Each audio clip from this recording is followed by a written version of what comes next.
Anthony Harvey here with Coach Blanch. They get the first NE8 win of the year over Hubbard. 52-28, Coach. This is a game that you really controlled the tempo from the jump. You know you're playing a team that's coming in with a 4-run record. They have a lot of momentum. Talk about the importance of taking the momentum of this game from the tip. That was our big focus coming in. We have not had a good first half yet this season. And we really emphasized coming out of the gate strong. And we did that in the first quarter. Had a lead at the end of the first quarter. It's the first time all year that's happened. We were down against Champion 11-2 in the first quarter. Canfield, we were not doing so hot, and East we were losing. So I mean, it was good for us to jump out of the gates.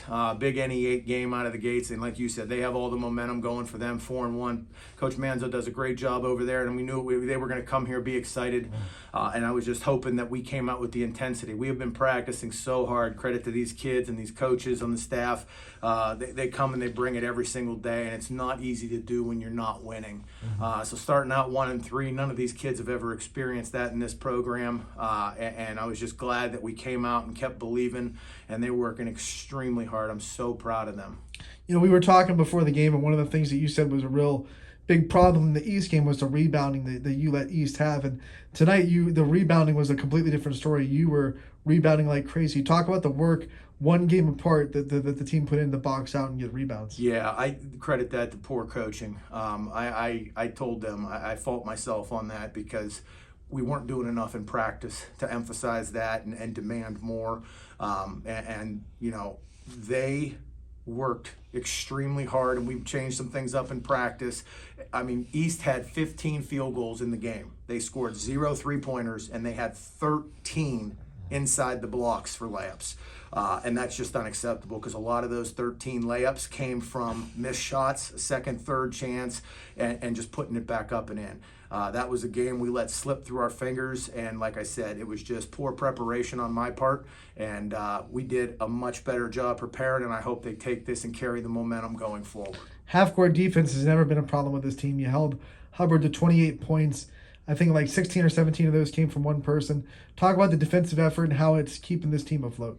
It all starts with our seniors. I mean, those 3 girls, they do a great job motivating the team. They stay very energetic and positive in practice. They are very optimistic, and they work extremely hard. And like I said, they came with the intensity. Nobody wants to go out their senior year with a poor season, and they have been fighting and encouraging one another, fighting in a good way, and fighting to claw back into this thing and get our record back where we need it to be, one game at a time. And with this being league play, the seniors want to keep the streak going as far as being successful in the league, and they did a good job tonight getting the kids ready for this game and setting it by example starting the first quarter of the game. In 2 days, Springfield comes in, and it's a part of a United Way Classic. There will be 4 games here between girls and boys basketball. Before you talk about Springfield, talk about this event and what it's like to host it again and continue to be a part of the United Way Classic. It's the one event, not just because we host it. I love being a part of this event because it gives back to our valley. Everybody donates their time. There's not one worker here that takes a paycheck that day.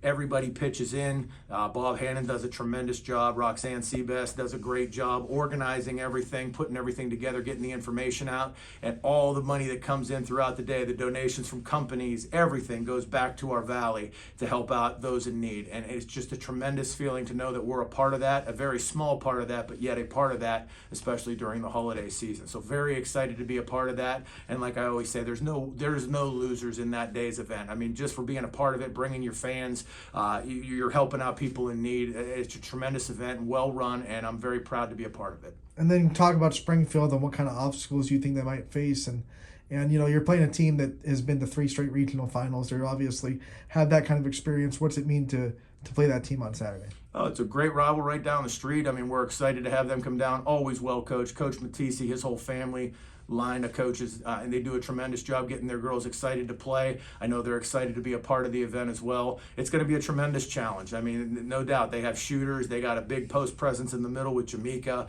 So, I mean, we're going to have our work cut out for us, but you know what? I'm going to enjoy tonight because it's been a rough start to the season mentally, physically, and it's a good feeling, and we're going to enjoy this one tonight and get back to work tomorrow and focus on Springfield. All right, Coach. Congratulations on tonight's win, and we will see you again real soon. Thank you for the coverage.